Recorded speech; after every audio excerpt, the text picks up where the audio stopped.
Ang mga gawa ng mga apostol. Unang kabanata.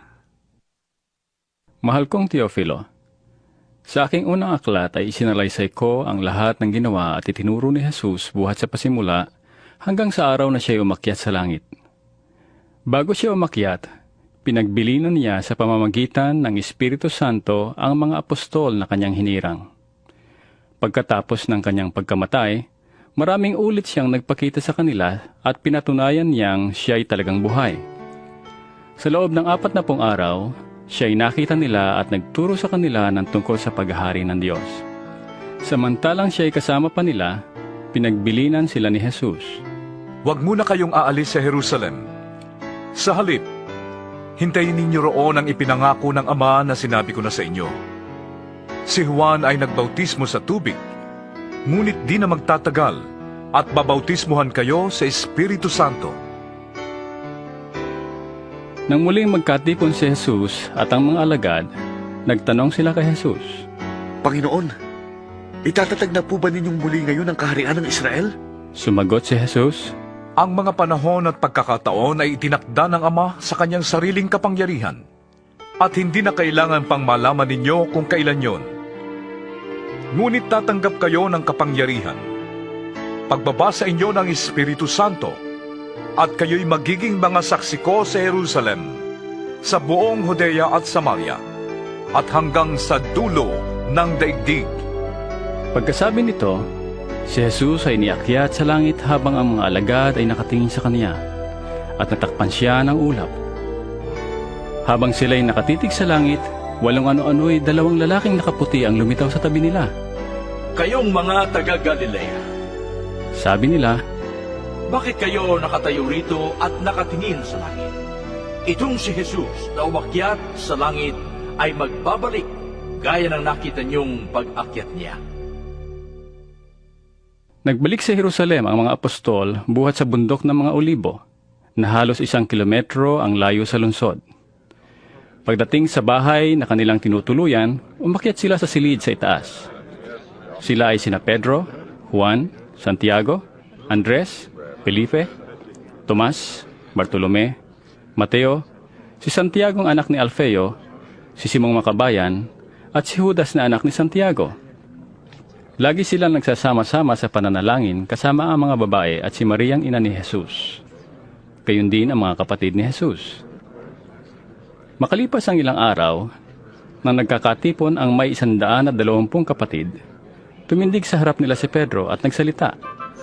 Mga kapatid, kailangang matupad ang sinasabi sa kasulatan na ipinahayag ng Espiritu Santo sa pamamagitan ni David tungkol kay Judas, na nanguna sa mga dumakip kay Jesus. Si Judas ay isa sa amin at naging kasama namin sa paglilingkod. Ang kabayaran sa kanyang pagtataksil ay ibinilin niya ng lupa. Doon siya nahulog ng patiwarik at sumabog ang kanyang tiyan at lumabas ang kanyang bituka. Nabalita iyon sa buong Jerusalem, kaya nga't ang lupang iyon ay tinawag na Akeldama sa kanilang wika, na ang ibig sabihin ay bukid ng dugo. Sinabi pa ni Pedro, Nasusulat sa aklat ng mga awit, ang tirahan niya'y tuluyang layuan, at huwag nang tirhan ninuman. Nasusulat din, ibigay sa iba ang kanyang tungkulin. Kaya't dapat tayong pumili ng isang makakasama namin bilang saksi sa muling pagkabuhay ni Jesus. Kailangang siya'y isa sa mga kasakasama namin sa buong panahong kasama kami ng Panginoong Jesus. Mula ng bautismuhan ni Juan si Jesus, hanggang sa siya'y iniakyat sa langit. pumili sila ng 2 lalaki, si Matias at si Jose na tinatawag na Barsabas at kilala rin sa pangalang Husto. Pagkatapos, sila'y nanalangin. Panginoon, alam ninyo kung anong nasa puso ng lahat ng tao. Ipakita po ninyo sa amin kung sino sa 2 ito ang inyong pinili upang maging apostol, nagaganap sa tungkuling tinalikdan ni Judas nang siya pumunta sa lugar na nararapat sa kanya. Nagpalabunutan sila at si Matias ang napili. Kaya't siya ang nadagdag sa 11 apostol. 2 Kabanata. Nang sumapit ang araw ng Pentecostes, nagkatipon silang lahat sa isang lugar. Walang ano-ano'y may ingay na nagmula sa langit, na tulad ng ugong ng malakas na hangin. At napuno nito ang bahay na kinaroroonan nila. May nakita silang parang mga dilang apoy na dumapo sa bawat isa sa kanila. At silang lahat ay napuspos ng Espiritu Santo at nagsimulang magsalita sa iba't ibang wika, ayon sa pinagkaloob sa kanila ng Espiritu. May mga debotong Hudyo noon sa Jerusalem na nagmula sa bawat bansa sa buong mundo. Nang marinig nila ang ugong, nagdatingan ng maraming tao. Namangha sila sapagkat nagsasalita ang mga alagad sa wika ng mga nakikinig. Sa pagkabagha at pagtataka ay kanilang nasabi, Hindi ba taga Galilea silang lahat? Bakit sila nakakapagsalita ng ating wika? Tayo yung mga taga Parthia, Media, Elam, Mesopotamia, Judea at Cappadocia, Ponto at Asia. Meron pa sa ating taga Phrygia at Pamphylia, Ehipto at sa mga lupain ng Libya na malapit sa bayan ng Cyrene, at mga nagmula sa Roma, mga Hudyo at mga hintil na naakit sa pananampalatayang Hudyo. May mga taga Creta at Arabia rin. Paano sila nakakapagsalita sa ating mga wika tungkol sa mga kahangahangang gawa ng Diyos? hindi nila lubusang maunawaan ang nangyari, kaya't nagtatanungan sila. Ano ang ibig sabihin nito? Ngunit may ilang nagsabi ng pakutya. Mga lasing lang yan! Kaya tumayo si Pedro, kasama ng 11 apostol, at nagsalita ng malakas. Mga taga-Judea, at kayong lahat ng mga panauhin sa Jerusalem, pakinggan ninyong mabuti ang sasabihin ko. Hindi lasing ang mga taong ito, gaya ng palagay ninyo. 9:00 pa lamang ng umaga ngayon. Ang nakikita ninyo'y katuparan ng ipinahayag ni Propeta Joel. Ito ang gagawin ko sa mga huling araw, sabi ng Diyos. Ibubuhos ko ang aking espiritu sa lahat ng tao. Ipapahayag ng inyong mga anak na lalaki at babae ang aking mensahe. Ang inyong mga binata ay makakakita ng mga pangitain, at ang inyong matatandang lalaki ay magkakaroon ng mga panaginip. Sa mga araw na iyon, ibubuhos ko ang aking espiritu sa aking mga alipin, maging lalaki at maging babae, at ipapahayag nila ang aking mensahe. Magpapakita ako ng mga himala sa langit at mga kababalagan sa lupa, dugo, apoy at makapal na usok. Ang araw ay magdidilim. Ang buwan ay pupulang gaya ng dugo bago sumapit ang dakila at maluwalhating araw ng Panginoon. At sa panahong yon, ang sino mang tumawag sa pangalan ng Panginoon ay maliligtas. Mga Israelita, pakinggan ninyo ito. Si Jesus na taga Nazaret ay sinugo ng Diyos. Pinatunayan ito ng mga himala, mga kababalaghan, at mga tandang ginawa ng Diyos sa pamamagitan niya. Alam ninyo ito, sapagkat ang lahat ng ito ay naganap sa kalagitnaan ninyo. Ngunit ang taong ito na ipinagkanulo sa inyo ayon sa pasya at kaalaman ng Diyos sa mulat mula pa, ay ipinapako ninyo at ipinapatay sa mga taong masasama. Subalit, siya'y muling binuhay ng Diyos at hinango sa kapangyarihan ng kamatayan, sapagkat hindi siya maaaring matalo nito, gaya ng sinabi ni David tungkol sa kanya. Nakikita kong laging nasa tabi ko ang Panginoon. Siya'y lagi kong kaagapay, kaya't hindi ako matitinag. Dahil dito, ako'y umawit sa tuwa at ako'y mabubuhay ng may pag-asa, sapagkat hindi mo ako pababayaan sa daigdig ng mga patay. at hindi mo itutulot na mabulok ang iyong banal na lingkod. Itinuro mo sa akin ang mga landas ng buhay. Dahil sa ikaw ang kasama ko, ako'y mapupuno ng kagalakan.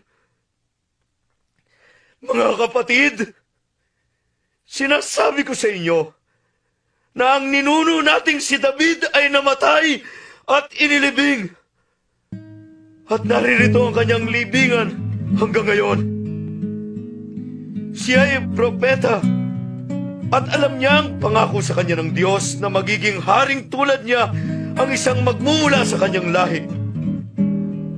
Kaya't ang muling pagkabuhay ng Kristo ang nakita at ipinahayag ni David ng kanyang sabing, hindi siya pinabayaan sa daigdig ng mga patay at hindi tinulot na mabulok ang kanyang katawan. Si Jesus ay muling binuhay ng Diyos at saksi kaming lahat sa pangyayaring iyon. Pinaupo siya sa kanan ng Diyos at tinanggap niya mula sa Ama ang ipinangakong Espiritu Santo. Ito ang kanyang ibinuhos sa amin, tulad ng inyong nakikita at naririnig. Hindi si David ang umakyat sa langit, kundi sinabi lamang niya, sinabi ng Panginoon sa aking Panginoon, maupo ka sa aking kanan, hanggang sa lubusan kong pasukuin sa iyo ang iyong mga kaaway. Kaya dapat malaman ang buong Israel na itong si Jesus na ipinako ninyo sa krus ay siyang ginawa ng Diyos na Panginoon at Kristo. Nabagbag ang kanilang kalooban nang marinig ito. Kaya tinanong nila si Pedro at ang ibang mga apostol. Mga kapatid, anong dapat naming gawin? Sumagot si Pedro, Pagsisihan ninyo talikdan ang inyong mga kasalanan at magpabautismo kayo sa pangalan ni Hesu Kristo upang kayo'y patawarin. At ipagkakaloob sa inyo ang Espiritu Santo. Sapagkat ang pangako ay para sa inyo at sa inyong mga anak at sa lahat ng nasa malayo, sa bawat taong tatawagin ang ating Panginoong Diyos. marami pang inilahad si Pedro upang patunayan ang kanyang sinabi. At nanawagan siya sa kanila. Iligtas ninyo ang inyong mga sarili mula sa parusang sasapitin ng masamang lahing ito. Kaya't ang mga tumanggap sa sinabi niya ay nagpabautismo at nadagdagan ang mga alagad ng may 3,000 katao ng araw na iyon. Nanatili sila sa itinuro ng mga apostol, sa pagsasama-sama bilang magkakapatid, sa pagpipira-piraso ng tinapay, at sa pananalangin. Dahil sa maraming himala at kababalaghang nagagawa sa pamamagitan ng mga apostol, naghari sa lahat ang takot. Nagsasama-sama ang lahat ng sumasampalataya at ang kanilang mga ari-arian ay para sa kanilang lahat. Ipinagbibili nila ang kanilang mga ari-arian at ang napagbilihan ay ipinamamahagi sa bawat isa ayon sa kanyang pangangailangan. Araw-araw, sila'y nagkakatipon sa templo, nagsasalo-salo sa kanilang mga tahanan at kumakaing masaya at may malinis na kalooban. Nagpupuri sila sa Diyos at kinalulugdan ng lahat ng tao. Bawat araw ay dinaragdag sa kanila ng Panginoon ang mga iniligtas niya. Ikatlong Kabanata. Minsan, nagpunta sina Pedro at Juan sa templo. 3:00 ng hapon noon, ang oras ng panalangin. Sa pintuan ng templo na tinatawag na Pintuang Maganda, ay may isang lalaking lumpo mula pa ng isilang. Dinadala siya sa templo araw-araw upang mamalimos sa mga taong pumapasok doon. Nang makita niya sina Pedro at Juan na papasok sa templo, siya'y humingi ng limos. Tinitigan siya ng dalawa at sinabi ni Pedro sa kanya, Tingnan mo kami. Tumingin nga siya sa kanila sa pag-asang siya'y lilimusan. Ngunit sinabi ni Pedro, Wala akong pilak o ginto, ngunit may iba akong ibibigay sa iyo. Sa pangalan ni Jesucristong taga Nazaret, tumayo ka at lumakad. Hinawakan niya sa kanang kamay ang lumpo at itinayo. Noon di lumakas ang mga paa at bukong-bukong ng lalaki. Paluksos siyang tumayo at nagsimulang lumakad. Pumasok siya sa templo ang kasama nila na naglalakad, lumulundag at nagpupuri sa Diyos. Nakita ito ng lahat. At nang makilala nilang siya ang pulubing dati nakaupong namamalimos sa pintuang maganda ng templo, namangha sila at nagtaka sa nangyari sa kanya. Nakahawak pa siya kina Pedro at Juan sa lugar na tinatawag na Portiko ni Solomon. Nang patakbong lumapit sa kanila ang mga taong takang-taka sa nangyari. Kaya't sinabi ni Pedro sa mga tao, Mga Israelita, bakit kayo nagtataka sa nangyaring ito? Bakit ninyo kami tinitignan ng ganyan? Akala ba ninyo'y napalakad namin siya dahil sa sarili naming kapangyarihan o kabanalan? Pinarangalan ng Diyos ng ating mga ninunong sina Abraham, Isaac, at Jacob ang kanyang lingkod na si Jesus, na isinakdal ninyo at itinakwil sa harap ni Pilato. Gayong ipinasya na ni Pilatong palayain siya. Itinakwil ninyo ang banal at matuwid, at hiniling na palayain ang isang mamamatay tao. Pinatay ninyo ang pinagmumula ng buhay, ngunit siya'y muling binuhay ng Diyos. At saksi kami sa pangyayaring iyon. Ang kapangyarihan ng pangalan ni Jesus ang nagpagaling sa lalaking ito. Nangyari ito dahil sa pananalig sa kanyang pangalan.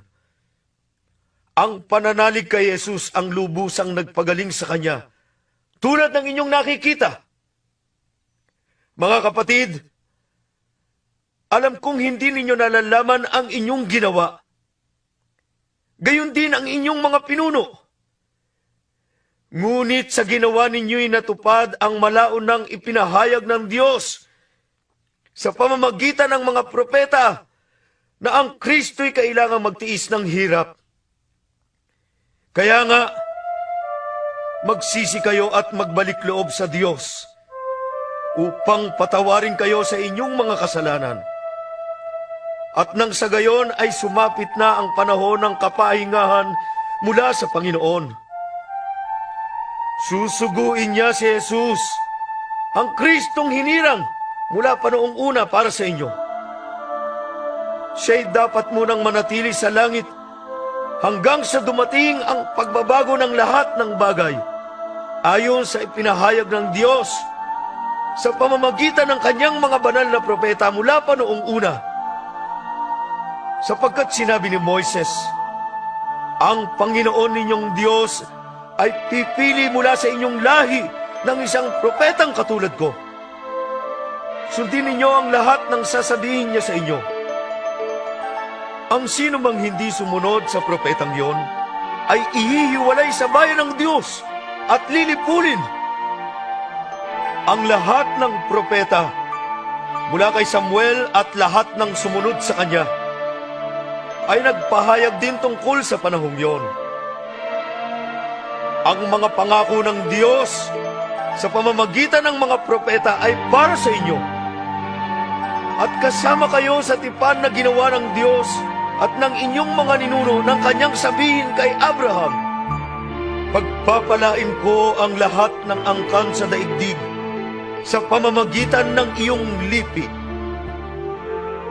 Kaya't matapos buhayin ng Diyos ang kanyang lingkod, sa inyo siya unang sinugo, upang pagpalain kayo sa pamamagitan ng pagtalikod ninyo sa inyong masasamang pamumuhay. Ika-4 na kabanata. Nagsasalita pa sina Pedro at Juan sa mga taong bayan nang dumating ang mga paring Hudyo, ang kapitan ng mga bantay sa templo at ang mga Saduseo. Galit na galit sila sa dalawang apostol sapagkat ipinapangaral nila sa mga tao na si Jesus ay muling nabuhay. At iyon daw ang katibayan na muling mabubuhay ang mga patay. Kaya dinakip nila ang dalawa at ikinulong muna hanggang kinabukasan sapagkat gabi na noon. Gayunman, marami siya nakarinig ng kanilang pangangaral ang sumampalataya kay Jesus, kaya't umabot sa 5,000 ang bilang ng mga lalaki. Kinabukasan, nagkatipon sa Jerusalem ang mga tagapanguna ng mga Hudyo, ang mga matatandang namumuno sa bayan at ang mga tagapagturo ng kautusan. Kasama nila si Anas, ang pinakapunong pari, si Caifás, si Juan, si Alejandro, at ang iba pang mga kamag-anak ng pinakapunong pari. Pinaharap nila ang mga apostol at tinanong, Sa anong kapangyarihan o sa kaninong pangalan ninyo ginagawa ang bagay na ito? Sumagot si Pedro na puspos ng Espiritu Santo. Mga tagapanguna at pinuno ng bayan, kung sinisiyasat ninyo kami ngayon tungkol sa kabutihang ginawa namin sa lumpong ito, at kung paano siya gumaling, nais kong malaman ninyong lahat at ng buong Israel na ang taong ito'y nakatayo sa inyong harapan at lubusang gumaling dahil sa kapangyarihan ng pangalan ni Jesucristong taga Nazaret, na inyong ipinako sa krus, ngunit muling binuhay ng Diyos. Ang Jesus na ito, ang batong itinakwil ninyong mga tagapagtayo ng bahay, ang siyang naging batong panulukan. Sa kanya lamang matatagpuan ang kaligtasan. Sapagkat walang ibang pangalan ng sinumang tao sa buong mundo na ibinigay ng Diyos sa mga tao upang tayo ay maligtas. Nagtaka ang buong Sanhedrin sa katapangang ipinakita ni na Pedro at Juan. Lalo na nang malaman nilang mga karaniwang tao lamang ang mga ito at hindi nakapag-aral. Nalaman din nilang dating kasamahan ni Jesus sa mga ito. Ngunit dahil kaharap nila ang taong pinagaling na nakatayo sa tabi ni na Pedro at Juan, wala silang masabi laban sa dalawa. Kaya't pinalabas muna ng Sanhedrin ang dalawa at saka sila nag-usap. Anong gagawin natin sa mga taong ito? Tanong nila, Hayag na sa buong Jerusalem na isang pambihirang himala ang naganap sa pamamagitan nila. Hindi natin ito maikakaila. Pagsabihin na lamang natin sila na huwag nang magsalita kanino man tungkol kay Jesus upang huwag nang mabalita ang pangyayaring ito. kaya't muli nilang ipinatawag sina Pedro at pinagsabihang huwag na magsasalita o magtuturo pang muli tungkol kay Jesus. Subalit sumagot sina Pedro at Juan, Kayo na ang humatol kung alin ang tama sa paningin ng Diyos. Ang sumunod sa inyo o ang sumunod sa Diyos? Hindi maaaring di namin ipahayag ang aming nakita at narinig. wala silang makitang paraan upang parusahan ng dalawa, sapagkat ang mga tao ay nagpupuri sa Diyos dahil sa nangyari. Kaya't binalaan nila ang dalawa ng lalo pang mahigpit at saka pinalaya. Ang lalaking pinagaling ay mahigit ng 40 taong gulang. Nang palayain na sina Pedro at Juan, pumunta sila sa mga kasamahan nila at ibinalita ang sinabi ng mga punong pari at ng mga pinuno ng bayan. Nang marinig ito ng mga mananampalataya, sama-sama silang nanalangin sa Diyos ng ganito, Panginoon, kayo po ang lumikha ng langit at ng lupa, ng dagat at ng lahat ng nilalaman nito. Kayo po ang nagsalita sa pamamagitan ng aming ninunong si David na inyong lingkod nang sabihin niya sa patnubay ng Espiritu Santo, Bakit galit na galit ang mga hintil at ang mga tao'y nagbabalak ng walang kabuluhan? Naghahandang makibaka ang mga hari sa lupa at nagtitipon ang mga pinuno laban sa Panginoon at sa kaniyang hinirang. Nagkatipon nga sa lungsod na ito sina Herodes at Poncio Pilato, kasama ang mga hentil at ang buong Israel, laban sa inyong banal na lingkod na si Jesus, ang inyong hinirang. Nagkatipon sila kaya't naisakatuparan ng mga dapat mangyari ayon sa itinakda ninyo noon pang una. At ngayon, Panginoon, tingnan ninyo, pinagbabantaan nila kami. Tulungan ninyo ang inyong mga alipin na maipangaral ang inyong salita ng buong tapang. Iunat ninyo ang inyong kamay upang magpagaling at loobin ninyo na sa pangalan ng inyong banal na lingkod na si Jesus ay makagawa kami ng mga himala. Pagkatapos nilang manalangin, nayanig ang kanilang pinagtitipunan. Silang lahat ay napuspos ng Espiritu Santo at buong tapang na nangaral ng salita ng Diyos. Nagkakaisa ang damdamin at isipan ng lahat ng sumasampalataya. At di itinuturing ni Numan na sarili niya ang kanyang mga ari-arian, kundi para sa lahat. Taglay ang dakilang kapangyarihan. Ang mga apostol ay patuloy na nagpapatotoo tungkol sa muling pagkabuhay ng Panginoong Hesus. At ibinuhos ng Diyos ang kanyang pagkapala sa kanilang lahat. Walang kinakapos sa kanila sapagkat ipinagbibili nila ang kani-kanilang lupa o bahay, at ang pinagbilhan ay dinadala nila sa mga apostol. Ipinamamahagi naman iyon ayon sa pangangailangan ng bawat isa. Ganon ang ginawa ni Jose, isang Levitang taga-Chipre, na tinawag ng mga apostol na Bernabe, na ang ibig sabihin matulungin. Ipinagbili niya ang kanyang bukid at ibinigay sa mga apostol ang pinagbilhan. Ikalimang kabanata. Mayroon namang mag-asawa na nagbenta rin ng lupa. Ananias ang pangalan ng lalaki at Safira naman ang babae. Hindi ibinigay ni Ananias sa mga apostol ang buong pinagbilhan, kundi palihim na nagtabi ng para sa sarili. At ito'y alam ng kanyang asawa. Kaya't sinabi ni Pedro, Ananias, bakit ka nagpadala kay Satanas at nagsinungaling sa Espiritu Santo?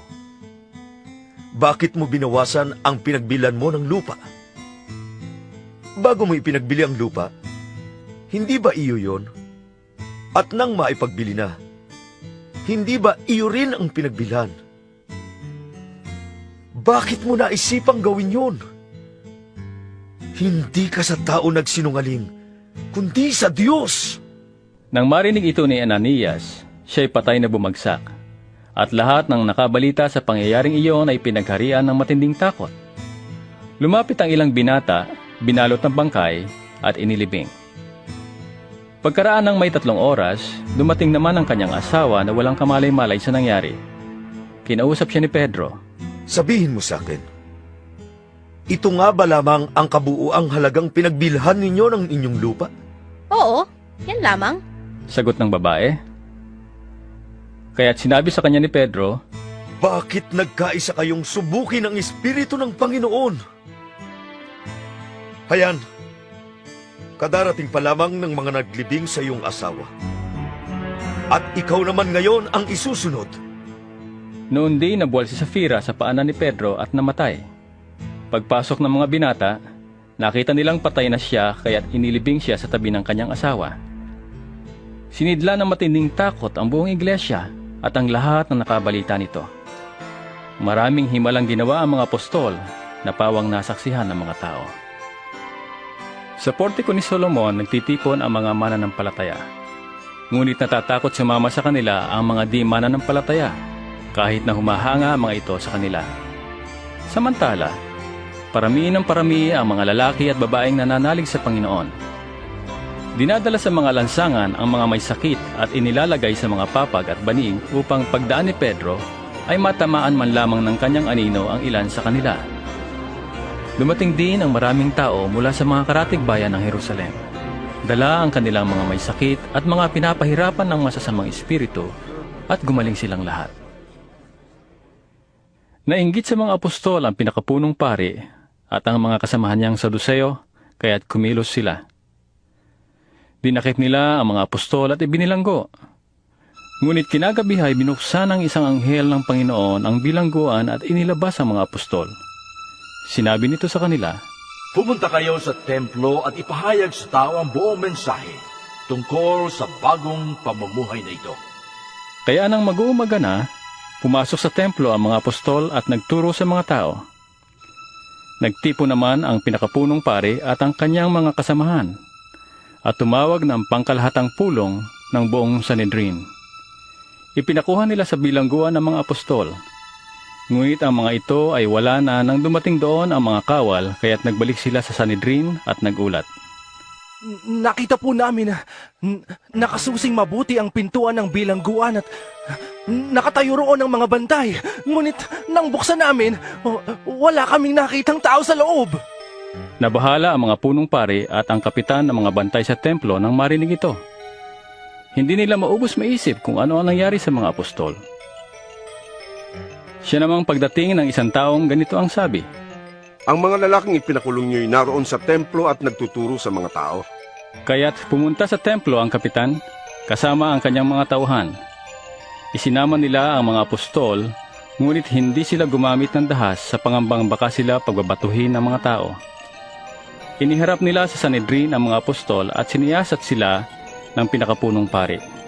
Sinabi niya, Hindi ba't mahigpit namin kayong pinagbawalang mangaral sa pangalan ng Jesus na yan? Ngunit tingnan ninyo ang inyong ginawa. Laganap na sa Jerusalem ang inyong turo. At ibig pa ninyo kami papanagutin sa dugo ng taong yan. Sumagot si Pedro at ang ibang mga apostol. Sa Diyos kami dapat sumunod at hindi sa tao. Ang Diyos ng ating mga ninuno ang muling bumuhay kay Jesus na pinatay ninyo nang siya'y inyong ipapako sa krus.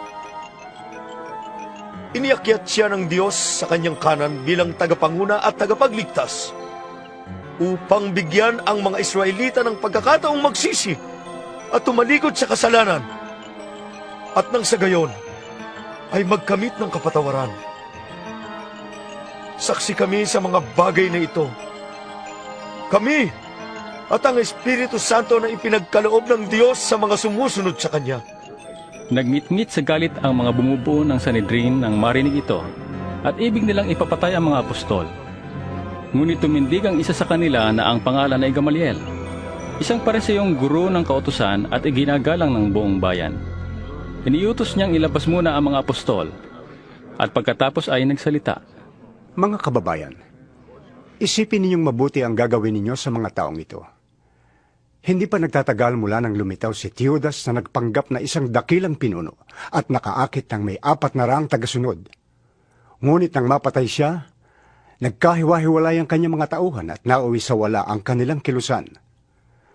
Pagkatapos, lumitaw naman si Judas na taga-Galilea noong panahon ng pagpapatala ng mga mamamayan at nakaakit din ito ng maraming tauhan.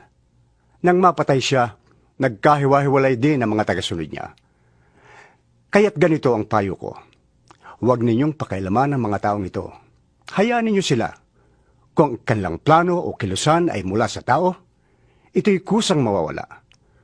Ngunit kung ito'y mula sa Diyos, hindi ninyo ito mahahadlangan at lilitaw pang kayo'y lumalaban sa Diyos. Sinunod nga nila ang payo ni Gamaliel. Pinapasok nilang muli ang mga apostol at matapos ipahagupit at pagbawalang mangaral sa pangalan ni Jesus, ay saka pinalaya. Nilisan ng mga apostol ang Sanhedrin at sila'y galak na galak sapagkat minarapat ng Diyos na sila'y magdanas ng kahihiyan alang-alang kay Jesus. At araw-araw, nagpupunta sila sa templo at sa mga bahay-bahay upang magturo at mangaral tungkol kay Jesus, ang Kristo. Ika-6 na kabanata. Patuloy ang pagdami ng mga sumasampalataya at dumating ang panahong nagreklamo ang mga Helenista laban sa mga Hebreo. Sinabi nilang ang mga byuda sa pangkat nila ay napapabayaan sa pang-araw-araw na pamamahagi ng ikabubuhay. Kaya tinipon ng 12 ang buong kapulungan ng mga mananampalataya at sinabi sa kanila, Hindi namin dapat pabayaan ang pangangaral ng salita ng Diyos upang mangasiwa sa pamamahagi ng ikabubuhay. Kaya, mga kapatid, pumili kayo sa mga kasamahan ninyo ng 7 lalaking kinikilalang mabubuti, matatalino, at puspos ng Espiritu Santo. At ilalagay namin sila sa tungkuling ito. At iuukol naman namin ang buong panahon namin sa pananalangin at sa pangangaral ng salita. Nalugod ang buong kapulungan sa panukalang ito. Kaya't pinili nila si Esteban, isang lalaking matibay ang pananalig sa Diyos at puspos ng Espiritu Santo, at sina Felipe, Procoro, Nicanor, Timon, Parmenas, at si Nicolas na taga-Antioquia, isang hentil na nahikayat sa pananampalataya ng mga Hudyo. Nang iharap sila sa mga apostol, sila'y ipinanalangin at pinatungan ng kamay. Patuloy na lumaganap ang salita ng Diyos at ang mga sumasampalataya ay parami ng parami sa Jerusalem. At maging sa mga paring Hudyo ay marami ring sumampalataya. Pinagpala ng Diyos si Esteban at pinagkalooban ng kapangyarihan. Kaya't nakakagawa siya ng maraming kababalaghan at himala sa harapan ng madla. Minsan, nakipagtalo sa kanya ang ilang kasapi ng sinagoga ng mga pinalaya. na binubuo ng mga Hudyong taga Cirene, Alejandria, Cilicia at Asia. Ngunit wala silang magawa sa karunungang kaloob ng Espiritu kay Esteban. Kaya't lihim nilang sinulsulan ang ilang lalaki na magpatotoo laban sa kanya ng ganito. Narinig naming nilalait niya si Moises at ang Diyos. Sa gayon, naudyukan nilang magalit kay Esteban ang mga tao, ang mga pinuno ng bayan at ang mga tagapagturo ng kautusan. Siya ay sinunggaban nila at dinala sa Sanhedrin. Nagharap sila ng mga sinungaling na saksi laban kay Esteban. Sinabi nila, Ang taong ito ay walang tigil ng pagsasalita laban sa banal na templo at sa kautusan ni Moises. Narinig naming sinasabi niya na ang templo raw ay gigibain nitong si Jesus na taga Nazaret at papalitan ang mga kaugaliang ipinamana sa atin ni Moises. pinagmasdang mabuti ng lahat ng nakaupo sa Sanhedrin si Esteban, at nakita nila na ang kanyang mukha ay parang mukha ng anghel. Ikapitong Kabanata. Si Esteban ay tinanong ng pinakapunong pare. Totoo ba ang lahat ng ito? Sumagot si Esteban, Mga kapatid at mga magulang, pakinggan niyong sasabihin ko. Ang dakil at makapangyarihang Diyos ay nagpakita sa ating ninunong si Abraham nang siya'y nasa Mesopotamia pa, bago siya nanirahan sa Haran. Sinabi sa kanya ng Diyos, iwan mo ang iyong lupain at mga kamag-anakan at pumunta ka sa lupaing ituturo ko sa iyo. Kaya't umalis siya sa lupain ng mga Kaldeo at nanirahan sa Haran. Pagkamatay ng kanyang ama, siya'y pinalipat ng Diyos sa lupain ito na inyong tinitiran ngayon. Gayunman, hindi pa siya binigyan dito ng Diyos ng kahit na kapirasong lupa. Ngunit ipinangako sa kanya na ang lupain ito ay magiging kanya at salipin niya kahit na wala pa siyang anak noon. Ganitong sinabi sa kanya ng Diyos, makikitira sa ibang lupain ang iyong lipi. Aalipinin sila roon at pahihirapan sa loob ng 400 taon. Ngunit parurusahan kong bansang aalipin sa kanila. Aalis sila roon at sasambasakin sa lugar na ito. At iniutos ng Diyos kay Abraham ang pagtutulib bilang tanda ng kanilang kasunduan. Kaya't nang isilang si Isaac, tinuli niya ito sa 8 araw. Ganoon din ang ginawa ni Isaac sa anak niyang si Jacob. At ginawa naman ni Jacob sa 12 niyang anak na lalaki, na siyang naging mga ama ng 12 lipi. Nainggit kay Jose ang kanyang mga kapatid na lalaki, kaya't siya'y ipinagbili nilang alipin sa Ehipto. Ngunit kasama niya ang Diyos, at hinango siya ng Diyos sa lahat ng kanyang kahirapan. Pinagpala siya ng Diyos at pinagkalooban ng karunungan nang humarap siya sa Faraon, ang hari ng Ehipto. Siya'y ginawa nitong gobernador ng Ehipto at tagapamahala ng buong sambayanan ng hari. Nagkaroon ng tagutom at matinding paghihirap sa buong Ehipto at Kanaan. Maging ang ating mga ninuno ay walang makuna ng pagkain. Kaya't nang mabalitaan ni Jacob na may trigo sa Ehipto, pinapunta niya roon ang ating mga ninuno. Sa 2 pagpunta nila, nagpakilala si Jose sa kanyang mga kapatid at nalaman naman ng Faraon ang tungkol sa kanyang pamilya. Dahil dito'y ipinasundo ni Jose si Jacob at ang buong pamilya nito.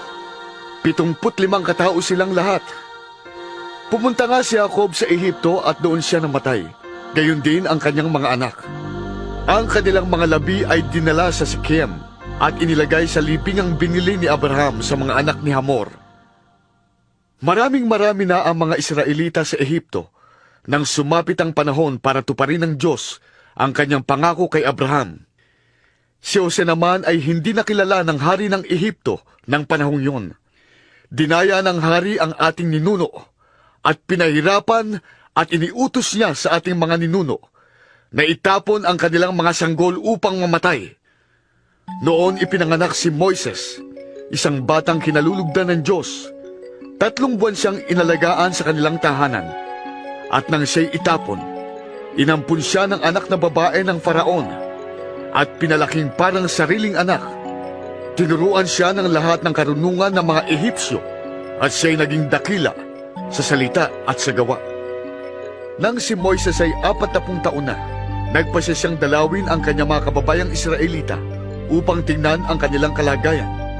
Nakita niyang inaapi ng isang Ehipsyo ang isa sa kanila, kaya't ipinagtanggol niya ito at napatay niyang Ehipsyong yon. Akala ni Moises ay maunawaan ng kanyang mga kababayan na sila'y ililigtas ng Diyos sa pamamagitan niya. Ngunit hindi nila ito naunawaan. Kinabukasan, may nakita siyang 2 Israelitang nag-aaway at sinikap niyang sila'y pagkasunduin. Mga kaibigan, sabi niya, pareho kayong Israelita. Bakit kayo nag-aaway? Subalit tinabig siya ng lalaking nananakit at pinagsabihan ng ganito, sinong naglagay sa iyo upang mamahala at humatol sa amin? Ibig mo din ba akong patayin gaya ng ginawa mo kahapon doon sa Ehipsyo? Nang marinig ito ni Moises, siya'y tumakas at nanirahan sa lupain ng Madian. Nag-asawa siya roon at nagkaanak ng 2 lalaki. Makalipas ang 40 taon, samantalang si Moises ay nasa ilang na di kalayuan sa bundok ng Sinai, nagpakita sa kanya ang isang anghel sa isang nagliliyab na mababang punong kahoy. Namangha si Moises sa kanyang nakita, at nang lapitan niya ito upang tingnang mabuti, narinig niya ang tinig ng Panginoon. Ako ang Diyos ng iyong mga ninuno, ang Diyos na Abraham, Isaac at Jacob. Nanginig sa takot si Moises at hindi makatingin. Sinabi sa kanya ng Panginoon, alisin mo ang iyong sandalya sapagkat banal na lugar ang kinaroroonan mo. Nakita ko ang paghihirap ng aking bayan sa Ehipto. Narinig ko ang kanilang daing at bumaba ako upang sila'y iligtas. Halika't isusugo kita sa Ehipto. Itinakwil nila si Moises ng kanilang sabihin, sino ang naglagay sa iyo upang maging pinuno at hukom namin? Ngunit ang Moises ding yon ang sinugo ng Diyos upang mamuno at magligtas sa kanila, sa tulong ng anghel na nagpakita sa kanya sa mababang punong kahoy. Sila ay hinango niya sa kanilang kahirapan sa pamamagitan ng mga himalang ginawa niya sa Ehipto, sa Dagat na Pula at sa ilang, sa loob ng 40 taon. Siya rin ang Moises na nagsabi sa mga Israelita, pipili ang Diyos ng isa sa inyo upang gawing propetang tulad ko. Siya ang kasama ng mga Israelita sa ilang. Siya ang nakipag-usap sa anghel na nagsalita sa kanya at sa ating mga ninuno sa bundok ng Sinai. Siya ang tumanggap ng mga salitang nagbibigay buhay mula sa Diyos upang ibigay sa atin. Ngunit hindi siya sinunod ng ating mga ninuno.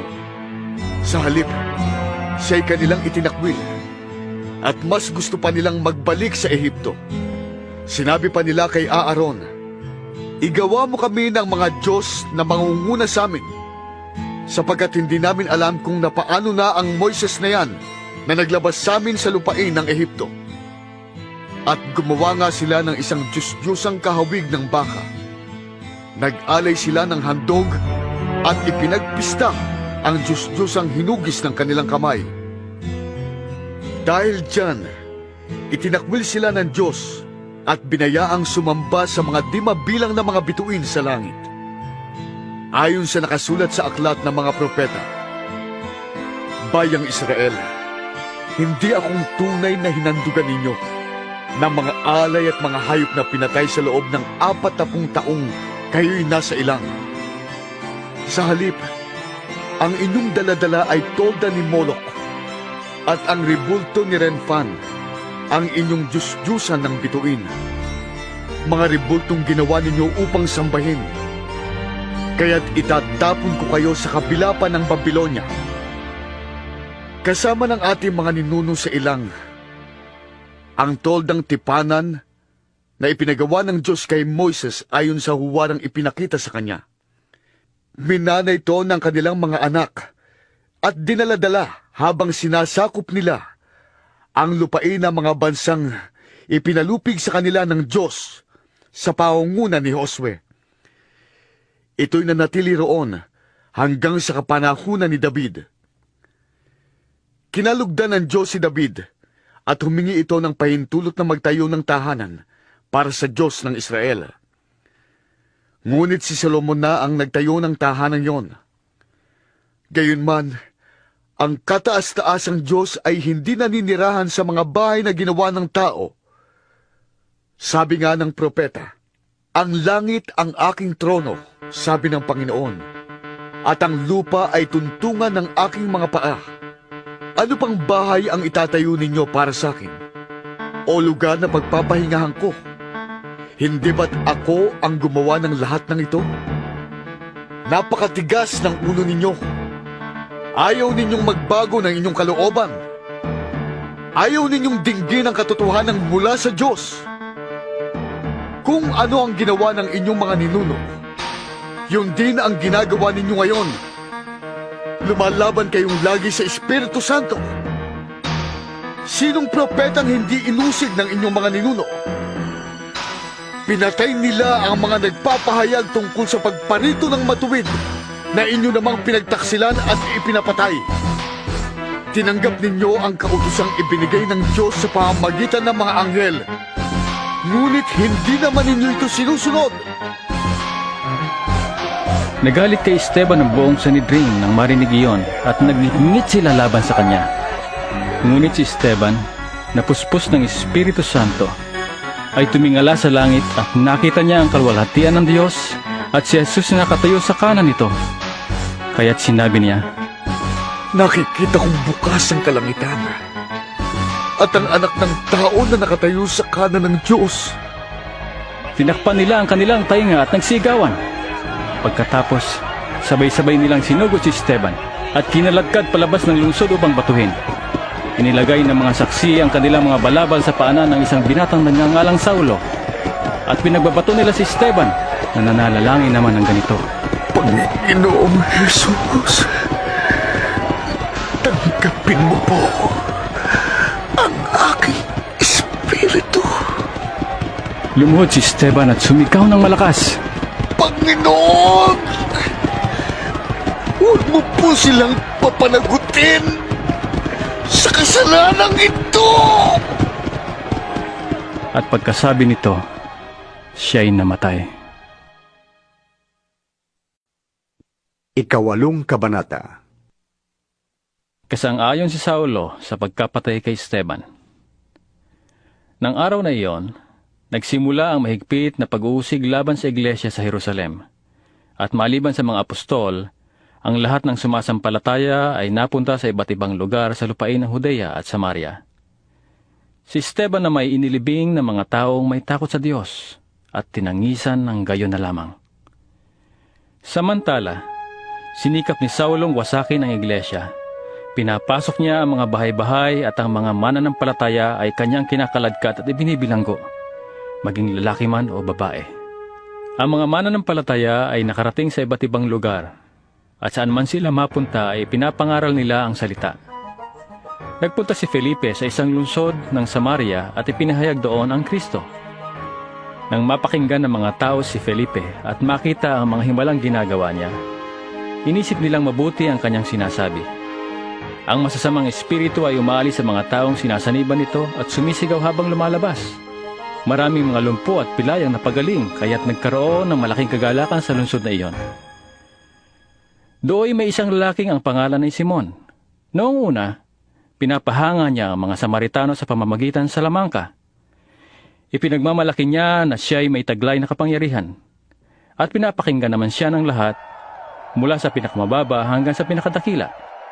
Ang lalaking ito ang tinatawag na dakilang kapangyarihan, ang kapangyarihan ng Diyos. Sabi nila. Mahabang panahon ding sila'y pinahanga niya sa pamamagitan ng kanyang salamangka, kaya siya'y patuloy na pinapakinggan nila. Ngunit ang ipangaral ni Felipe ang magandang balita tungkol sa paghahari ng Diyos at tungkol kay Hesukristo, sumampalataya at nagpabautismo ang mga lalaki at babae. Pati si Simon ay sumampalataya rin, at ang mabautismohan ay patuloy na sumama kay Felipe. Humanga siya nang makita niya ang mga himala. Nang mabalitaan ng mga apostol sa Jerusalem na tinanggap ng mga Samaritano ang salita ng Diyos, Sinugo nila roon sina Pedro at Juan. Pagdating doon, ipinanalangin nila ang mga Samaritano upang sila'y tumanggap din ng Espiritu Santo sapagkat hindi pa ito bumababa sa kanino man sa kanila. Sila'y nabautismuhan lamang sa pangalan ng Panginoong Hesus. Ipinatong nina Pedro at Juan ang kanilang kamay sa mga Samaritano at tumanggap sila ng Espiritu Santo. Nakita ni Simon na ang Espiritu'y ipinagkakaloob sa pamamagitan ng pagpapatong ng kamay ng mga apostol. Kaya't inilok niya ng salapi sina Pedro at Juan. Bigyan niyo ko ng kapangyarihang ito upang ang sinamang patungan ko ng kamay ay tumanggap din ng Espiritu Santo. Sabi niya. Sinagot siya ni Pedro. Mapapahama ka. Ikaw at ang iyong salapi, sapagkat inakala mong mabibili ng salapi ang kaloob ng Diyos. Wala kang bahagi ni karapatan sa bagay na ito, sapagkat alam ng Diyos na marumi ang puso mo. Pagsisihan mo ang iyong kasamaan at manalangin ka sa Panginoon na naway patawarin ka niya sa masama mong hangarin. Sapagkat nakikita kong inggit na inggit ka at bilanggo ng kasalanan. Idalangin niyo ko sa Panginoon Sabi ni Simon. para hindi ko sapitin ang alinman sa mga sinabi niyo. Bumalik sa Jerusalem sina Pedro at Juan pagkatapos magpatotoo at mangaral ng salita ng Panginoon sa lungsod ng Samaria. At ipinangaral nila ang magandang balita tungkol kay Kristo sa maraming nayon ng Samaria na kanilang dinaanan. Pagkatapos, si Felipe naman ay inutusan ng isang anghel ng Panginoon. Pumunta ka agad sa tibog sa daang mula sa Jerusalem, papuntang Gaza. Hindi na iyon dinadaanan ngayon. Pumunta nga doon si Felipe at dumating naman ang isang pinunong taga-Ethiopia na ingat yaman ng Candace o reyna ng Ethiopia. Galing siya sa Jerusalem at sumamba sa Diyos. Pauwi na siya noon, nakasakay sa kanyang karwahe at nagbabasa ng aklat ni Propeta Isias. Sabayan mo ang sasakyang iyon. Utos ng Espiritu kay Felipe. Kaya patakbong lumapit si Felipe at narinig niyang binabasa ng pinuno ang aklat ni Propeta Isias. Tinanong ni Felipe ang pinuno. Nauunawaan ba ninyo ang inyong binabasa? Sagot naman ito, Paano kung mauunawan ito kung walang magpapaliwanag sa akin? At si Felipe ay inanyayahan niyang sumakay sa karwahe at umupo sa tabi niya. Ito ang bahagi ng kasulatang binabasa niya. Kung paanong hindi nag-iingay ang tupang dinadala sa katayan o ang korderong ginugupitan, gayon din siya. Hindi siya nagbuka ng kanyang bibig. Siya ay hinamag at pinagkaitan ng katarungan. Walang may tatala tungkol sa kanyang mga lahi, sapagkat kinitil dito sa lupa ang kanyang buhay. Sabihin mo nga sa akin. Sabi ng pinuno kay Felipe. Sino ba ang tinitukoy dito ng propeta? Sarili ba niya o iba?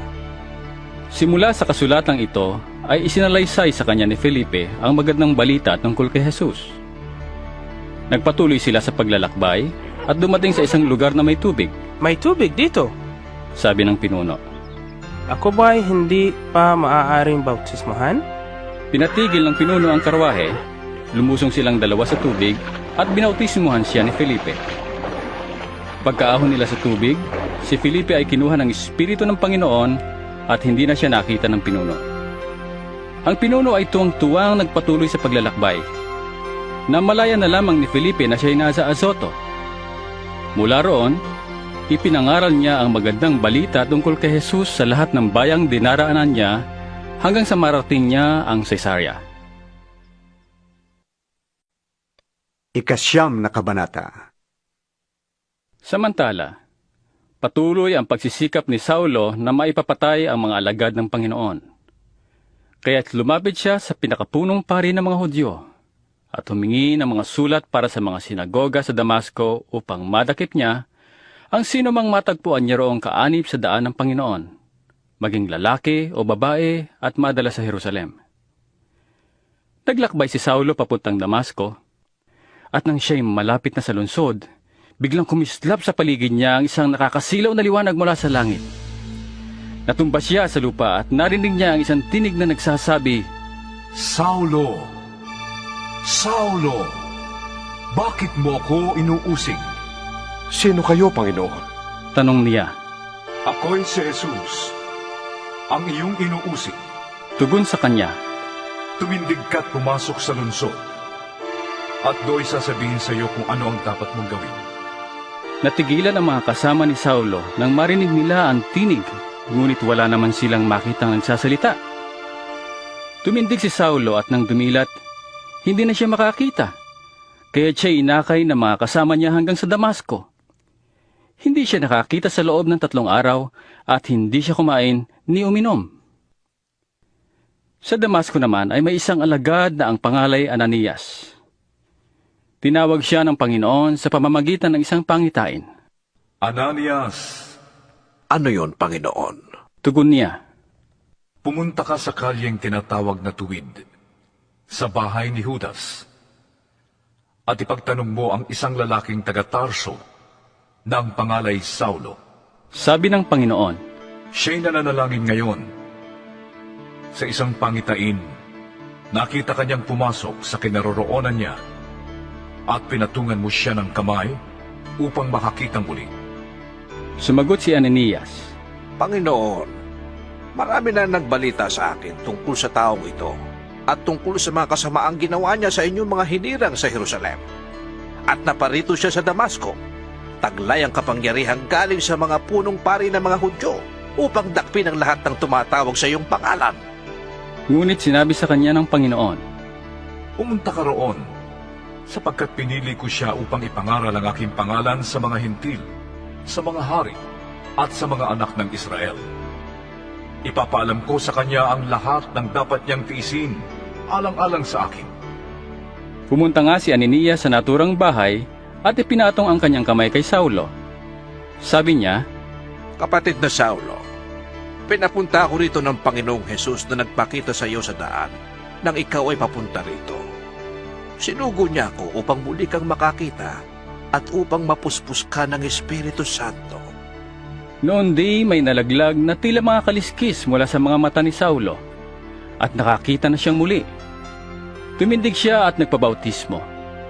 Kumain siya at nagbalik ang kanyang lakas. Si Saulo ay ilang araw nakasama-sama ng mga alagad sa Damasco. Pumasok siya sa mga sinagoga at nangaral na si Jesus ang anak ng Diyos. Nagtaka ang lahat nang nakarinig sa kanya. Hindi ba siya ang dating umuusig sa mga sumasamba kay Jesus sa Jerusalem? Tanong nila. Hindi ba't naparito siya upang sila'y dakpin at dalhing nakagapo sa mga punong pari? Ngunit lalong naging mahusay si Saulo sa kanyang pangangaral at nalito ang mga Hudyong naninirahan sa Damasco dahil sa kanyang matibay na pagpapatunay na si Jesus ay siyang Kristo.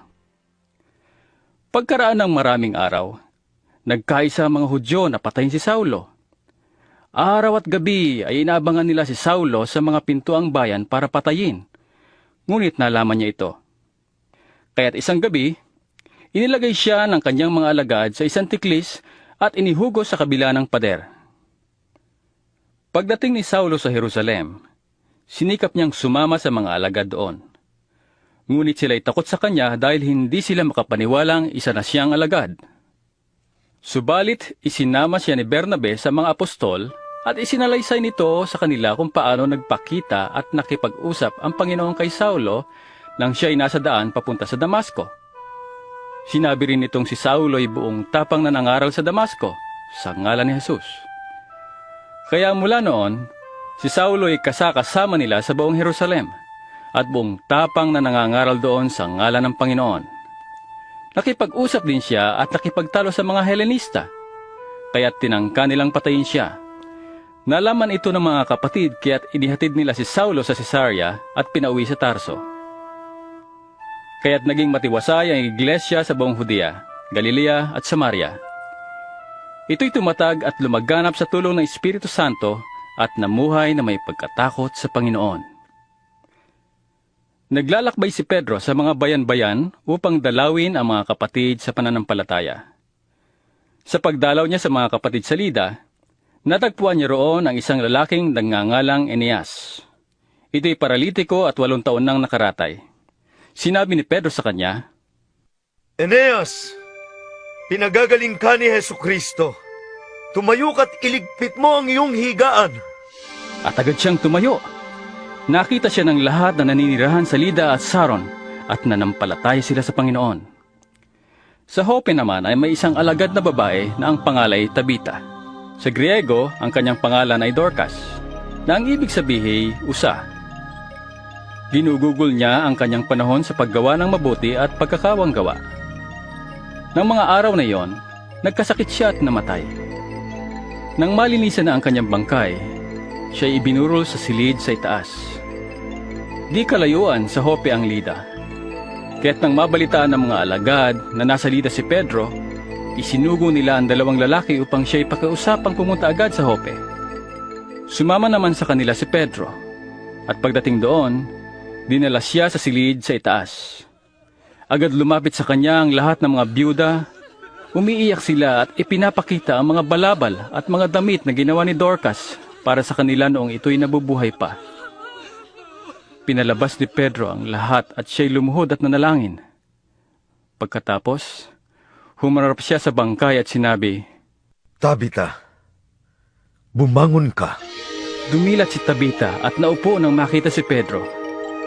Hinawakan ni Pedro ang kanyang kamay at tinulungang bumangon. Pagkatapos, tinawag niya ang mga mananampalataya at ang mga byuda at iniharap sa kanila si Dorcas na buhay na.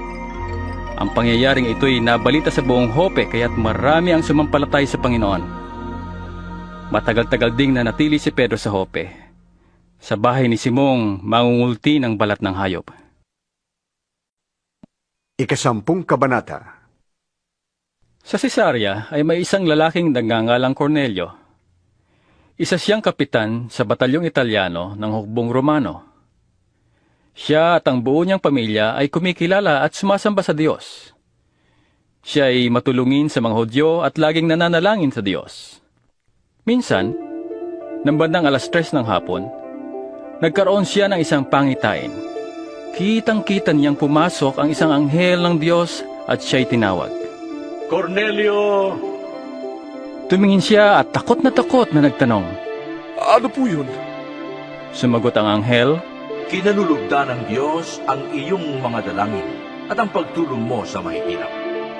Magsugod ngayon din ang ilang tao sa Joppe upang sunduin ang isang taong nagngangalang Simon na tinatawag ding Pedro. Siya ay nanunuluyan sa bahay ni Simong mangungulti ng balat ng hayop. Siya ay nakatira sa tabing dagat. Pagkaalis ng anghel, tumawag si Cornelio ng upang sunduin ang isang taong nagngangalang Simon na tinatawag ding Pedro. Siya ay nanunuluyan sa bahay ni Simong mangungulti ng balat ng hayop. Siya ay nakatira sa tabing dagat. Pagkaalis ng anghel, tumawag si Cornelio ng 2 utusan at isang kawal na may takot sa Diyos. Isa sa mga naglilingkod sa kanya. Isinalaysay niya sa kanila ang pangyayari at pagkatapos ay pinapunta sa Joppe. Kinabukasan, samantalang naglalakbay at malapit na sa Joppe ang mga inutusan ni Cornelio, si Pedro na may umakyat sa bubungan upang manalangin. Bandang tanghali na noon. Siya'y nagutom at ibig niyang kumain. Ngunit habang naghihintay siyang maihanda ang pagkain, nagkaroon siya ng isang pangitain. Nabuksan ang langit at nakita niyang ibinababa sa lupa ang isang parang malaking kumot na nakabitin sa 4 na sulok. Naroon sa kumot ang lahat ng uri ng hayop, mga lumalakad, gumagapang at lumilipad. Narinig niya ang isang tinig. Pedro, tumindig ka, magkatay ka at kumain. Ngunit sumagot si Pedro, Hindi ko po magagawa yan, Panginoon. Kailanmay hindi ako kumain ng anumang marumi. Muli niyang narinig ang tinig. Huwag mong ituring na marumi ang nilinis na ng Diyos. 3 ulit na nangyari ito, at pagkatapos ay kaagad na iniakyat sa langit ang kumot na iyon. Habang pinag-iisipan ni Pedro kung ano ang kahulugan ng pangitaing iyon, dumating naman sa lungsod ang mga sinugo ni Cornelio. Ipinagtanong nila ang bahay ni Simon At pagdating doon ay tumawag sila sa may pintuan. Itinanong nila kung doon nga nanunuluyan si Simon na tinatawag ding Pedro. Pinag-iisipan pa ni Pedro ang pangitain nang sabihin sa kanya ng Espiritu, May 3 lalaking naghahanap sa iyo sa ibaba. Manaog ka't huwag mag-atubiling sumama sa kanila, sapagkat ako ang nagsugo sa kanila. Nanaog nga si Pedro at sinabi sa mga tao, Ako ang hinahanap ninyo. Ano ang may paglilingkod ko sa inyo? Kami pinapunta dito ni Kapitan Cornelio. Tugon nila, Siya isang mabuting tao, may takot sa Diyos at iginagalang ng mga Hudyo. Sinabi sa kanya ng isang anghel na ipasundo kayo at pakinggan ang sasabihin ninyo. Pinatuloy sila ni Pedro at doon pinatulog ng gabing iyon.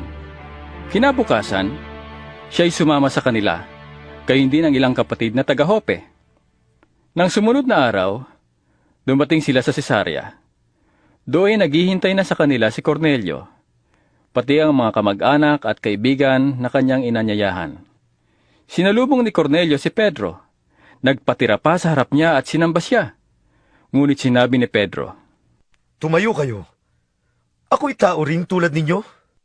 Patuloy silang nag-uusap habang pumapasok sa bahay at nakita ni Pedro na maraming taong natitipon doon.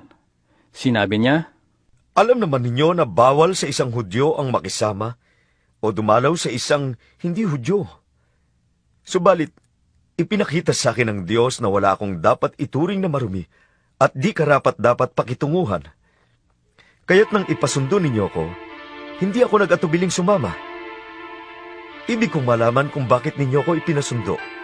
Sumagot si Cornelio, May 4 na araw na ngayon ang nakalilipas.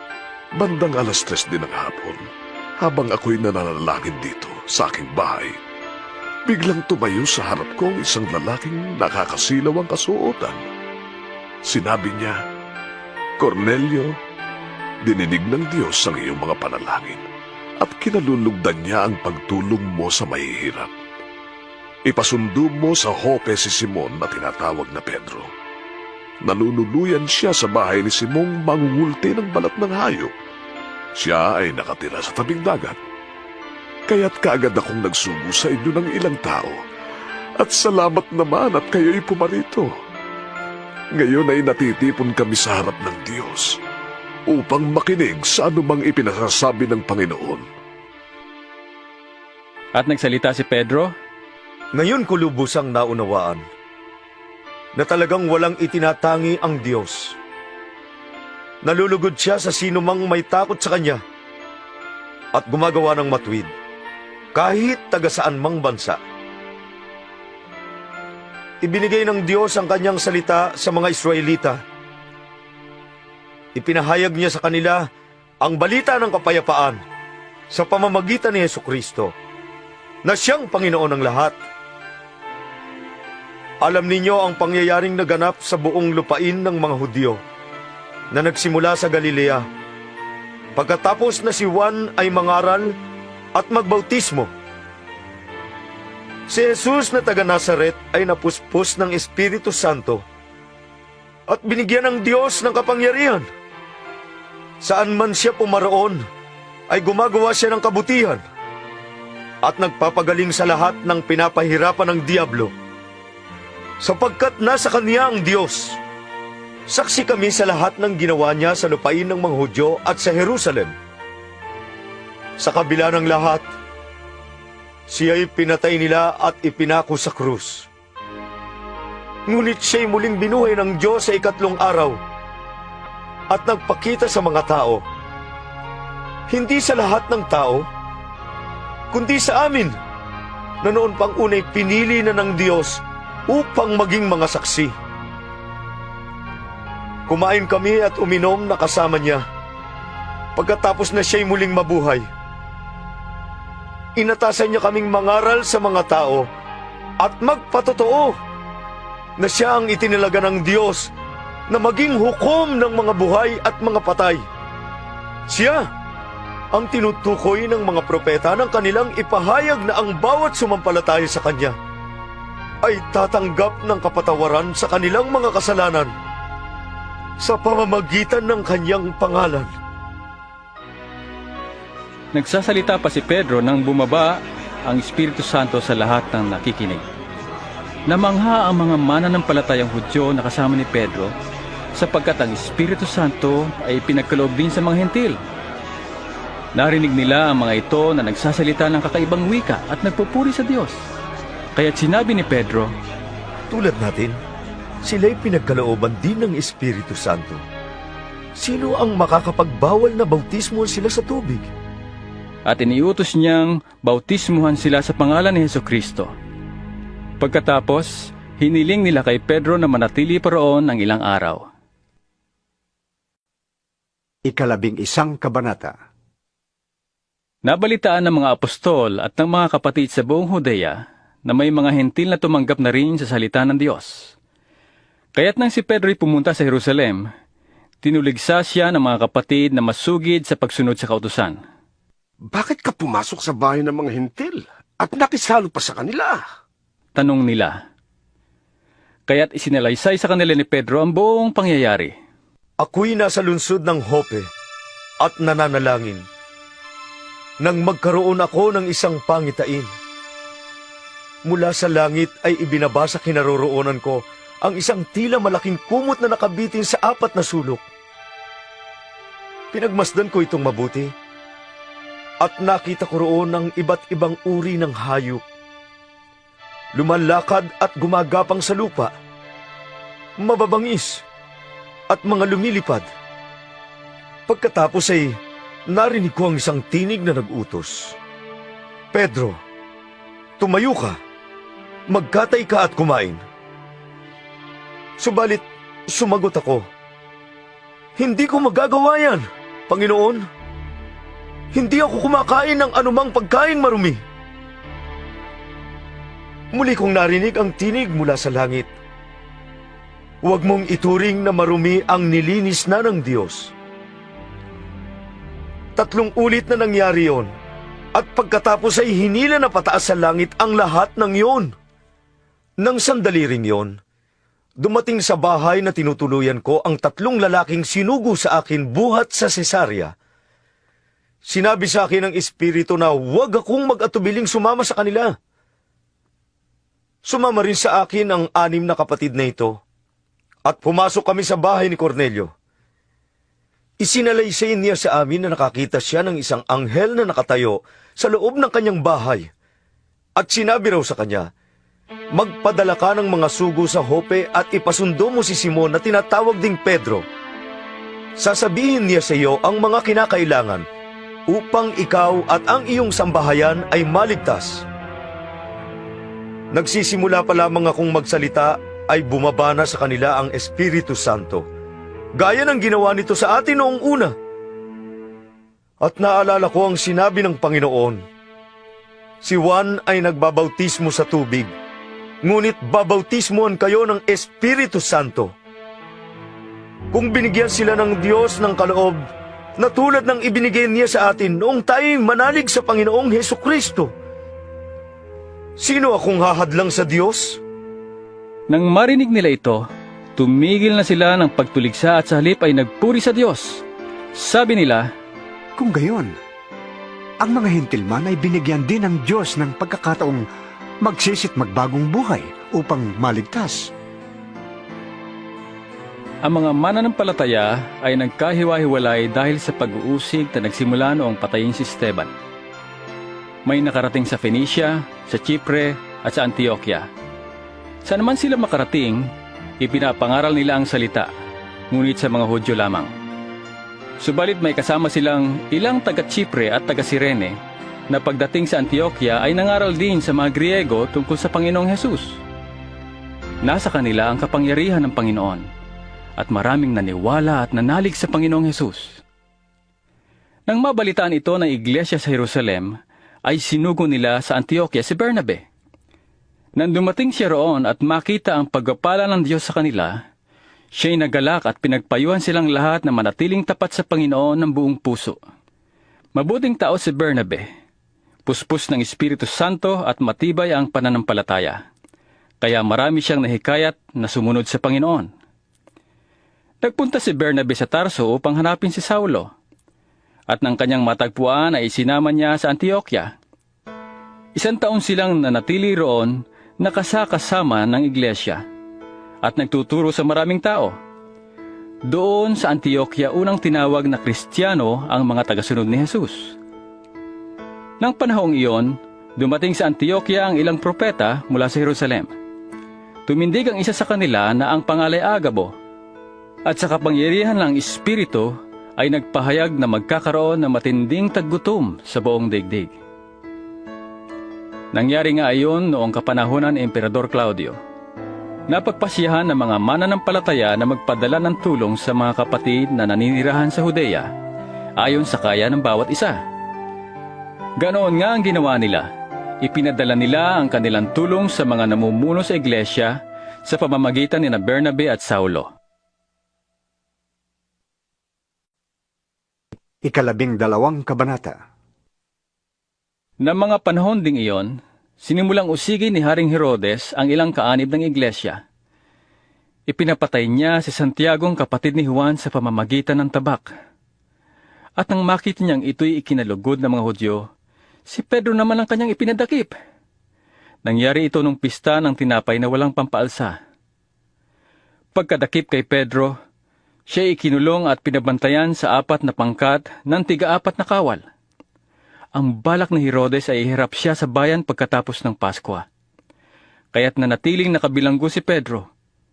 Samantala, ang iglesia na may taimtim na nananalangin sa Diyos para kay Pedro. Nang gabing iyon, natutulog si Pedro sa pagitan ng 2 kawal. Gapos siya ng 2 tanikala at may mga bantay pa sa harap ng pinto ng bilangguan. Balak ni Herodes na iharap siya sa bayang kinabukasan. Walang ano-ano'y lumitaw ang isang anghel ng Panginoon at nagliwanag na mabuti sa silid-piitan. Tinapik niya si Pedro sa tagiliran at ginising. Dali, bumangon ka. Sabi ng anghel. Nakalag ang mga tanikala sa kanyang mga kamay. Magbihis ka't magsuot ng sandalyas. Sabi ng anghel, at ganoon nga ang kanyang ginawa. Sinabi pa sa kanya ng anghel, Magbalabal ka't sumunod sa akin. Sumunod nga si Pedro sa anghel, ngunit hindi niya alam kung totoo nga ang nangyayaring iyon. Akala niya'y nananaginip lamang siya.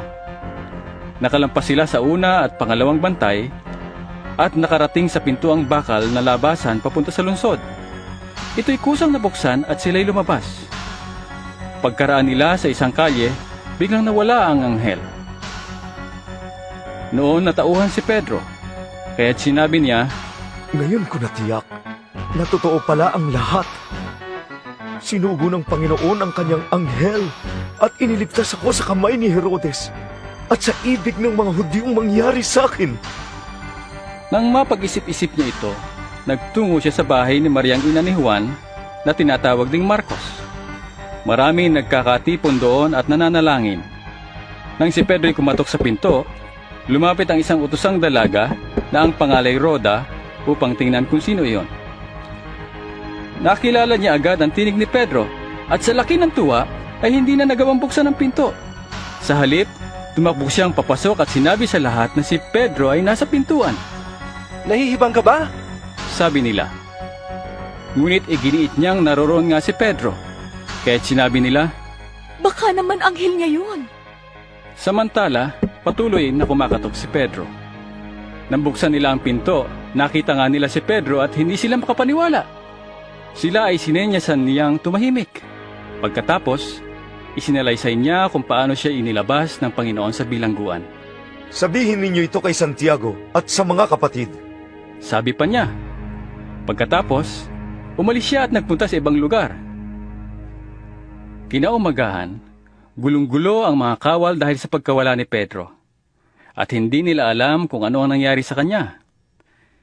Ipinahanap ni Herodes si Pedro at nang hindi matagpuan ay ipinasiyasat ang mga bantay at pinapatay.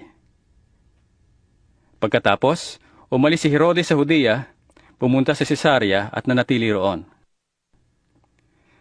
Matagal nang galit si Herodes sa mga taga-Tiro at mga taga-Sidon. Napagkasunduan ng mga taga-Tiro at taga-Sidon na lumapit sa kanya upang makipagkasundo, sapagkat sa lupain ng hari ng gagaling ang ikinabubuhay ng kanilang bayan. Nakiusap sila kay Blasto ang mayordomo ng hari, upang sila'y samahan. Pagsapit ng takdang araw, si Herodes ay nagsuot ng damit hari, umupo sa trono at nagtalumpati. Sumigaw ang bayan, Isang Diyos ang nagsasalita, hindi tao! at noon din ay hinampas ng isang anghel ng Panginoon si Herodes, sapagkat inangkin niya ang karangalang nauukol sa Diyos, at siya'y kinain ng mga uod hanggang sa mamatay. Samantala, lumalaganap naman ang salita ng Diyos at dumadami ang mananampalataya. Nang matapos ni Bernabe at Saulo ang kanilang tungkulin sa Jerusalem, bumalik silang kasama si Juan na tinatawag ding Marcos. 13 kabanata. May mga propeta at mga guro sa iglesia sa Antioquia. Kabilang dito sina Bernabe, Simeon na tinatawag ding Negro, Lucio na taga Cirene, Manaen na kababata ni Herodes, at Saulo. Habang sila'y nag-aayuno at sumasamba sa Panginoon, sinabi sa kanila ng Espiritu Santo, Ibukod ninyo sina Bernabe at Saulo. Sila'y pinili ko para sa tanging gawain inilaan ko sa kanila. Pagkatapos nilang mag-ayuno at manalangin, ipinatong nila sa dalawa ang kanilang mga kamay at sila'y pinalakad na. Kaya nga, bilang mga sugo ng Espiritu Santo, sina Bernabe at Saulo ay nagpunta sa Seleucia at buhat do'y sumakay sila sa barkong papunta sa Chipre. Nang dumating sila sa Salamina, ipinahayag nila ang salita ng Diyos sa mga sinagoga ng mga Hudyo roon. Katulong nila si Juan sa kanilang gawain. Nilibot nila ang buong pulo hanggang sa Paphos. Natagpuan nila roon ang isang salamangkerong Hudyo na nagkukunwaring propeta. Bar-Jesus ang kanyang pangalan. Kaibigan siya ni Gobernador Sergio Paulo, isang lalaking matalino. Ipinatawag ng gobernador sina Bernabe at Saulo sapagkat ibig niyang marinig ang salita ng Diyos. Ngunit sinalungat sila ng salamangkerong si Elimas, ito ang pangalan ni Bar-Jesus sa wikang Griego, upang huwag sumampalataya ang gobernador. Napuspos ng Espiritu Santo si Saulo, na tinatawag na ring Pablo, tinitigan niya si Elimas at pinagsabihan, Ikaw, anak ka ng dyablo. Kaaway ka ng lahat ng mabuti. Puno ka ng pandaraya at kasamaan. Bakit ba lagi mong pinipilipit ang katotohanan tungkol sa Panginoon? Ngayon, parurusahan ka niya. Mabubulag ka sa loob ng kaunting panahon. Noon din naramdaman ni Elimas na parang tinakpan ng maitim na ulap ang kanyang mga mata, at siya'y naghanap ng taong aakay sa kanya. Sumampalataya ang gobernador nang makita ang nangyari, at humanga siya sa mga turo tungkol sa Panginoon. Mula sa Paphos, naglayag sina Pablo hanggang sa Perga sa Pamphylia. Humiwalay naman sa kanila si Juan at nagbalik sa Jerusalem.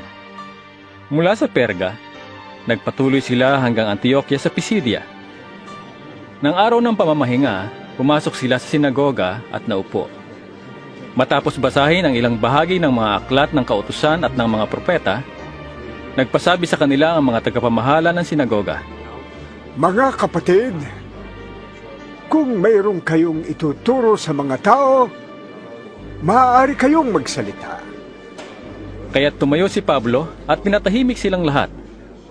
Mga Israelita, at kayong lahat na may takot sa Diyos, makinig kayo. Ang Diyos ng ating bansang Israel ang pumili sa ating mga ninuno.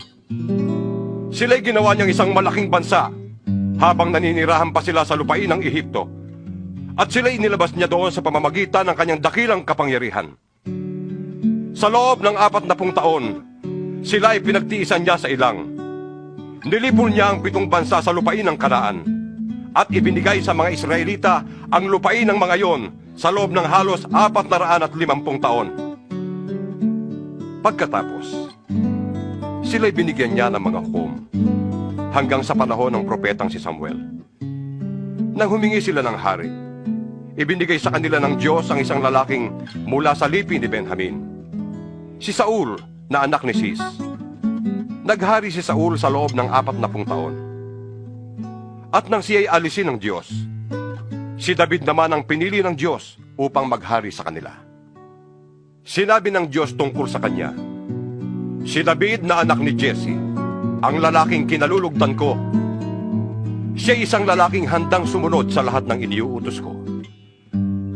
Saan ka ng lalaking ito nagmula si Jesus, ang tagapagligtas na ipinangako ng Diyos sa Israel? Bago siya dumating, nangaral si Juan sa buong Israel na dapat nilang pagsisihan at talikdan ang kanilang mga kasalanan at magpabautismo. Nang matatapos na ni Juan ang kanyang gawain, sinabi niya sa mga tao, "Sino ba ako sa akala ninyo? Hindi ako ang Kristo. Ngunit, siya'y darating na kasunod ko. At hindi ako karapat-dapat kahit magkalagman lamang ng kanyang sandalyas." Mga kapatid kong mula sa lahi ni Abraham at mga taong may takot sa Diyos, tayo ang pinadalhan ng balitang ito tungkol sa kaligtasan. Hindi nakilala ng mga taga-Jerusalem at ng kanilang mga pinuno na si Jesus ang tagapagligtas. Hindi rin nila naunawaan ang mga pahayag ng mga propeta na binabasa nila tuwing araw ng pamamahinga. Ngunit sila na rin ang nagsakatuparan ng pahayag na yon nang si Jesus ay hatulan nila ng kamatayan. Kahit na wala silang sapat na dahilan upang siya'y ipapatay, hiniling pa rin nila kay Pilato na siya'y hatulan ng kamatayan. At nang matupad na nila ang lahat ng nasusulat tungkol sa kanya, siya'y ibinaba nila sa krus at inilibing. Subalit, siya'y muling binuhay ng Diyos. At sa loob ng maraming araw, siya ay nagpakita sa mga sumama sa kanya sa Jerusalem mula sa Galilea. Ngayon, sila ang mga saksi niya sa mga Israelita. Ngayon ay dala namin sa inyo ang magandang balita na ang pangako ng Diyos sa ating mga ninuno ay tinupad na sa atin na kanilang mga anak nang muli niyang buhayin si Jesus. Ito ang nakasulat sa 2 awit. Ikaw ang aking anak. Ngayon, ako'y naging ama mo. Tungkol naman sa kanyang muling pagkabuhay at di pagkabulok ng kanyang katawan ay sinabi ng Diyos, "Ipagkakaloob ko sa inyo ang mga banal at maaasahang pagpapala na ipinangako ko kay David." At sinabi rin niya sa iba pang bahagi, "Hindi mo hahayaang dumanas ng pagkabulok ang iyong banal." Nang maisagawa na ni David ang kalooban ng Diyos, siya'y namatay at inilibing sa piling ng kanyang mga ninuno. At siya'y dumanas ng pagkabulok. Subalit si Jesus ay muling binuhay ng Diyos at hindi dumanas ng pagkabulok. Dapat ninyong malaman, mga kapatid, na sa pamamagitan ni Jesus ay ipinangaral sa inyo ang kapatawaran ng kasalanan. At ang lahat ng sumasampalataya sa Kanya ay pinapatawad na sa lahat ng pagkakasalang hindi na ipatawad sa inyo sa pamamagitan ng pagtupad ng kautusan ni Moises. Kaya't mag-ingat kayo upang hindi mangyari sa inyo ang sinabi ng mga propeta. Tingnan ninyo, kayong nagtatawa sa sinasabi ng Diyos. Manggigilalas kayo at mapapahamak, sapagkat isasagawa ko sa inyong kapanahunan ang isang bagay na hindi ninyo paniniwalaan, kahit may magpahayag nito sa inyo. Nang sina Pablo at Bernabe ay palabas na sa sinagoga, inanyayahan sila ng mga tao na magsalita ulit tungkol sa mga bagay na ito sa susunod na araw ng pamamahinga. Pagkatapos ng pulong, sumunod kina Pablo at Bernabe ang maraming Hudyo at mga Hintil na nahikayat sa relihiyong Hudaismo.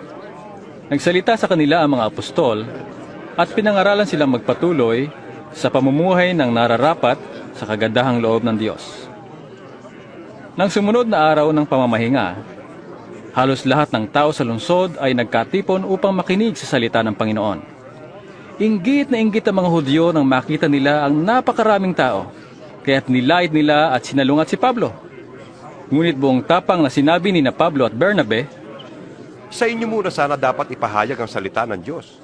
Ngunit dahil itinatakwil nyo ito, hinahatulan ninyo ang inyong sarili na hindi karapat-dapat sa buhay na walang hanggan.